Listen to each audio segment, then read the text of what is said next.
皆さんこんにちは、みさとです。ここは JR 三宮駅近くの三宮バスターミナルです。今回の動画はこれからバスでフェリーターミナルに向かってジャンプフェリーの船泊をします。船泊は以前も利用していますが、今回は違う設備の個室での利用です。船泊自体の詳しい説明は以前の動画で説明しています。概要欄にその動画のリンクがありますのでご覧ください。フェリーターミナルへのバスに乗車します。このバスに乗るのは今年6月に船泊した時と同じなのですが、現金か回数券のみのバスなので、いつものつもりで両替に向かうと交通系 IC カードが使えるようになっています。それと運賃が大人230円と20円アップしてました。スイカやイコカが使えるようになったのは嬉しいですね。土曜日の夜でしたが、バスの乗車はこんな感じで余裕で座れました。夜の神戸の街を10分走って神戸三宮フェリーターミナルに到着。フェリーターミナルに入って乗船手続きをします。通常のフェリー利用でネット予約の場合はスマホで QR コードを表示できるので、あとは乗船するだけですが、船泊の時は窓口で手続きが必要です。先に乗船申込書に記入して窓口で説明を受けて料金の支払いをして QR コードなどを受け取ります。ありがとうございました。あとは待合室で乗船開始を待ちます。受け取った QR コードはこちら。右から乗船時の改札用、真ん中がのびのびロフト個室に入る時の行き、左が帰りのものです。のびのびロフト個室の料金が3000円で、乗船券部分の金額が2730円で、今回の船泊の費用は合計5730円となっています。乗船券の金額が6月の時は1990円とだいぶ変わっていますが、これは土休日ダイヤ料金が大人340円の加算と、7月から始まった燃油サーチャージとして大人400円が加算されるようになったから。為替相場や原油価格の変動もあるので、その都度運賃を改定するわけにもいかず、こういう措置は必要なのでしょうね。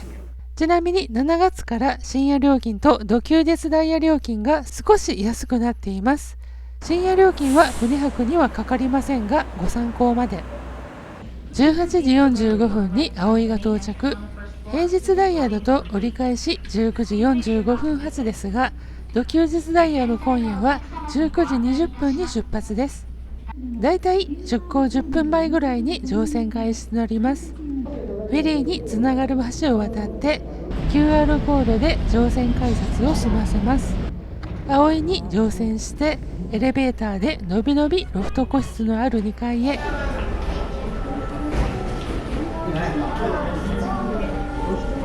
プレミア席エリアに入る改札を通り、今夜利用するのびのびロフト個室の入り口に来ました。入り口の QR リーダーに指定券をかざしてのびのびロフト個室エリアに入ります。入り口でシーツを取りまして、ここから靴を脱いで入ります。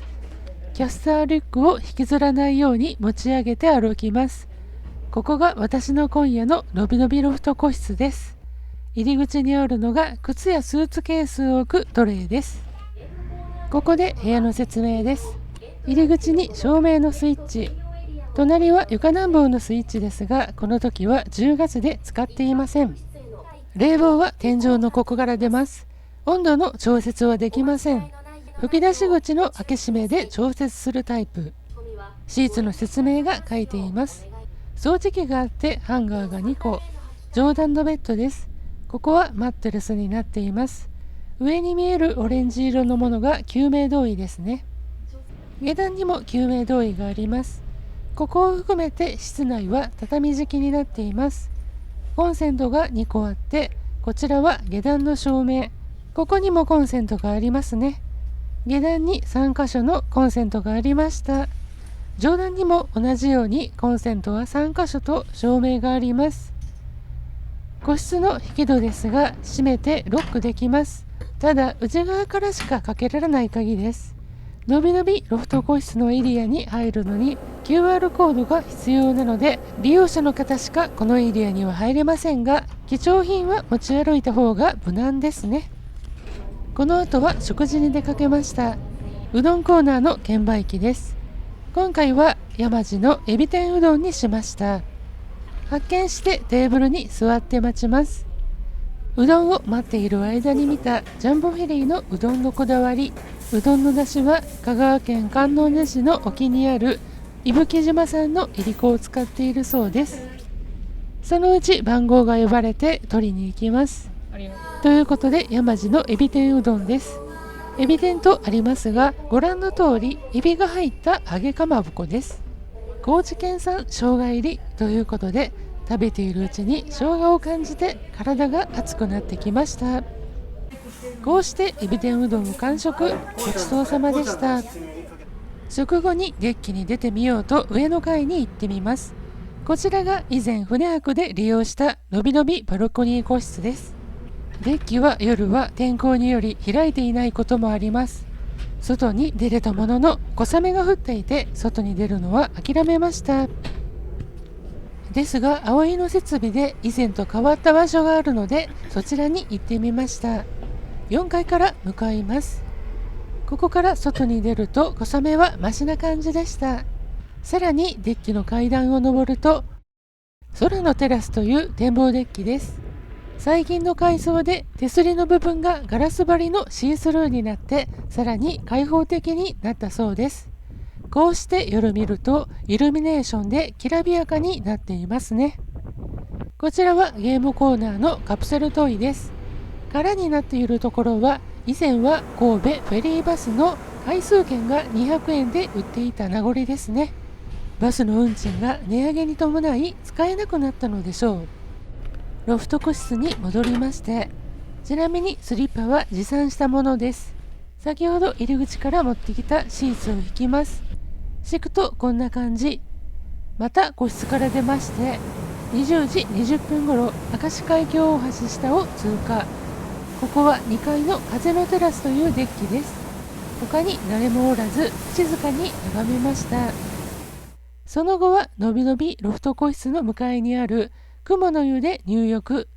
ここでシャンプー、コンディショナー、ボディーソープを買いました。ちなみに脱衣所のロッカーはコイン不要の無料でした。入浴時貴重品はそのロッカーに入れました。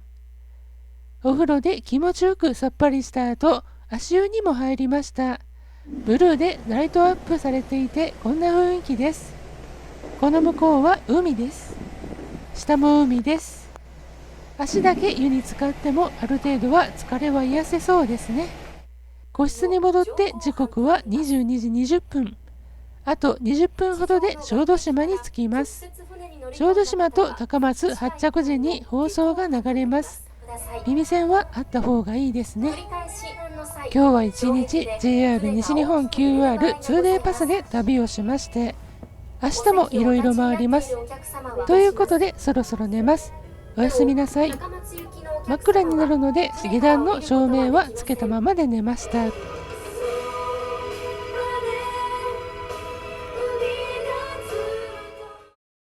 おはようございます。時刻は朝5時12分。もう身支度も済ませまして下船する時間です。この日はコンタクトをつけるのに時間がかかり、あっという間の神戸到着でした。前回の船泊ではレイトチェックアウトしましたが、今回は5時15分到着で下船しました。なのでロフト個室扉には青色の札のみを貼り付けています。この札をつけていないと深夜の高松到着時の寝ている間にスタッフが掃除に入ってきてしまいます。使用済みのシーツを回収場所に入れまして、のびのびロフト個室エリアから出ます。こうしてプレミアムエリアから出て、エレベーターで1階に降りて、しばらく待って葵から下船しました。昨日通った神戸三宮フェリーターミナルの中を通って、三宮バスターミナル行きの連絡バスに乗り込みます。帰りのバスはいっぱいになり立っていました。こうして無事に三宮バスターミナルに到着。5時半頃に三宮駅に着きました。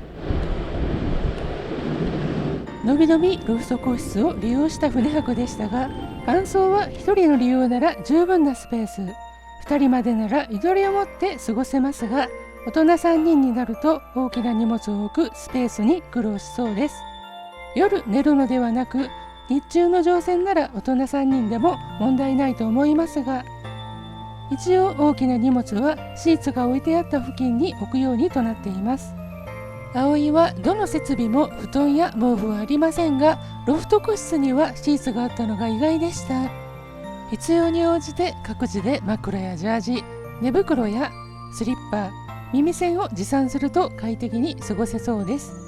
ちなみに葵を3回違う設備を利用した静かさの感想ですが、静かな順でのびのび席の女性専用相部屋、ロフト個室、バルコニー個室の順でした。バルコニー個室は良い部屋なのですが、私の泊まった部屋だけかもしれませんが、下の階にお風呂があり、おそらくそのボイラーの音が聞こえてきました。もう一隻のフェリーの立林2のシングル個室ほどのうるささではないものの、ちょっと気になる点でした。ということで、のびのびロフト個室は個室で一番リーズナブルに利用でき、船泊にも5000円台で利用できるのでおすすめかなと思いました。少し違いますが、寝台特急サンライズのシングルツインに部分的に近い設備かもしれませんね。それでは今回の動画はここまでにさせていただきます。今回も最後までご視聴いただき誠にありがとうございました。チャンネル登録をどうぞよろしくお願いいたします。評価の方もしていただけると嬉しいです。